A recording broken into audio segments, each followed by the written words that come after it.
YSR Congress party ప్రతిపక్ష హోదా ఇస్తేనే అసెంబ్లీకి వస్తామని చెప్తోంది. 11 మంది ఎమ్మెల్యేలు ఉన్నారు, మీకు ప్రతిపక్ష హోదా కుదరదు అని స్పీకర్ ఆల్రెడీ చెప్పారు. దానిపైన జగన్మోహన్ రెడ్డి కోర్టుకు కూడా వెళ్ళారు. స్పీకర్కి కోర్టు నోటీసులు పంపించింది. ఈ విషయంలో మీ అభిప్రాయం ఏంటి సార్? నెంబర్తో సంబంధం లేకుండా ప్రతిపక్ష హోదా ఇవ్వచ్చా, లేదంటే అది పూర్తిగా స్పీకర్ డిస్క్రిప్షన్? యాక్చువల్గా ఏంటంటే ఇది మావలంకర్ అని ఆయన 1952లో ఫస్ట్ స్పీకర్. ఆయన ఒక 389 రూల్ ప్రకారం ఆయన ఒకటి చెప్పారు, అందులో 10% ఉండాలి అని చెప్పి. ఇది ఒక rules established by speaker of Lok Sabha ఆయన పెట్టింది.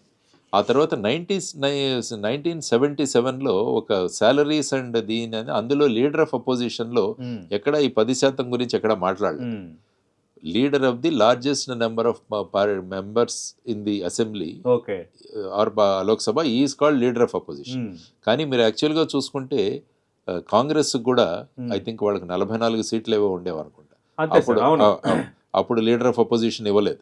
ఇప్పుడు 99 వచ్చాయి కాబట్టి ఇప్పుడు లీడర్ ఆఫ్ అపోజిషన్ రాహుల్ గాంధీకి వచ్చింది. అప్పుడు ప్రతిపక్ష గ్రూప్ గా గుర్తించారు కానీ హోదా ఇవ్వలేదు. కానీ ఏమవుతుందంటే ప్రతిపక్ష నాయకుడి యొక్క భూమిక చాలా వాటిలో ఉంది. సివిసి నియామకం కావచ్చు, తర్వాత సిబిఐ డైరెక్టర్ కావచ్చు, ఈడీ డైరెక్టర్ కావచ్చు, ఎలక్షన్ కమిషనర్స్ కావచ్చు, వీటన్నిటిలో కూడా లీడర్ ఆఫ్ అపోజిషన్ కావాలి. అదేవిధంగా ఇక్కడ రాష్ట్రంలో కూడా కొన్ని వాటికి లీడర్ ఆఫ్ అపోజిషన్ అవసరం. కానీ ఇప్పుడు ఏంటంటే ఈ 10% అన్న దాన్ని తీసుకొచ్చి ఈ లీడర్ ఆఫ్ అపోజిషన్ దాని గురించి ఈయన జగన్మోహన్ రెడ్డి గారు అంటున్నారు, నేను 11 మంది ఉన్నాం కాబట్టి. కానీ యాక్చువల్గా ఆయన పరిపాలనలో ఉన్నప్పుడు 23 ఉన్నప్పుడు చంద్రబాబు నాయుడు గారికి లీడర్ ఆఫ్ అపోజిషన్ ఇచ్చారు. కానీ ఒక 5 మంది బయటికి వెళ్ళిపోతే లీడర్ ఆఫ్ అపోజిషన్ పోతుందని ఆయనే మాట్లాడారు.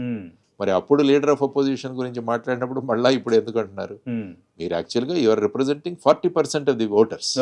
సో 40% ఆఫ్ ది ఓటర్స్ లో మీ 11 మంది అంటే నేను అదే చెప్పాను, యూఆర్ ఎ క్రికెట్ టీమ్. మీరు విరాట్ కోహ్లీ లాగా, మహేంద్ర సింగ్ ధోని లాగా, రోహిత్ శర్మ లాగా, లేకుంటే అభిషేక్ శర్మ లాగా, సూర్యకాంత్ యాదవ్ లాగా వెళ్ళి బ్యాటింగ్ చేయండి, అక్కడ సిక్సర్లు కొట్టండి, ప్రజా సమస్యను లేవనెత్తండి. అసెంబ్లీకి వెళ్ళడం అన్నది మన బాధ్యత. మీరు కేవలం మీ నియోజకవర్గాలను రిప్రజెంట్ చేయట్లేదు, మీరు you are representing 40% of your voters. కాబట్టి మీ భూమిక అక్కడికి వెళ్ళాలి అన్నది నేను స్పష్టంగా మాట్లాడాను, వెళ్ళాలి. చూద్దాం. ఇప్పుడు హైకోర్టు జనరల్గా ఏమవుతుందంటే కోర్టులు శాసనసభ వ్యవహారాల్లో జనరల్గా పట్టించుకోదు. ఇప్పుడు స్పీకర్ ఏదైనా ఇచ్చినా కూడా ఈవెన్ ఇప్పుడు డిస్క్వాలిఫికేషన్ ఇది జరుగుతుంది తెలంగాణ. ఇప్పుడు సుప్రీంకోర్టు ఏం చెప్పింది, మీరు నిర్ణయించండి అన్నది. ఈ టైం ఫ్రేమ్ లో మీరు నిర్ణయించండి అని చెప్పింది. అంతేగాని మీ నిర్ణయాన్ని మార్చుకోండి అని చెప్పలేదు. Ultimately discretion is the speaker. కాబట్టి ఇప్పుడు అయ్యన్న పాత్రుడు గారు ఇచ్చిన డెసిషన్ కి మరి హైకోర్టు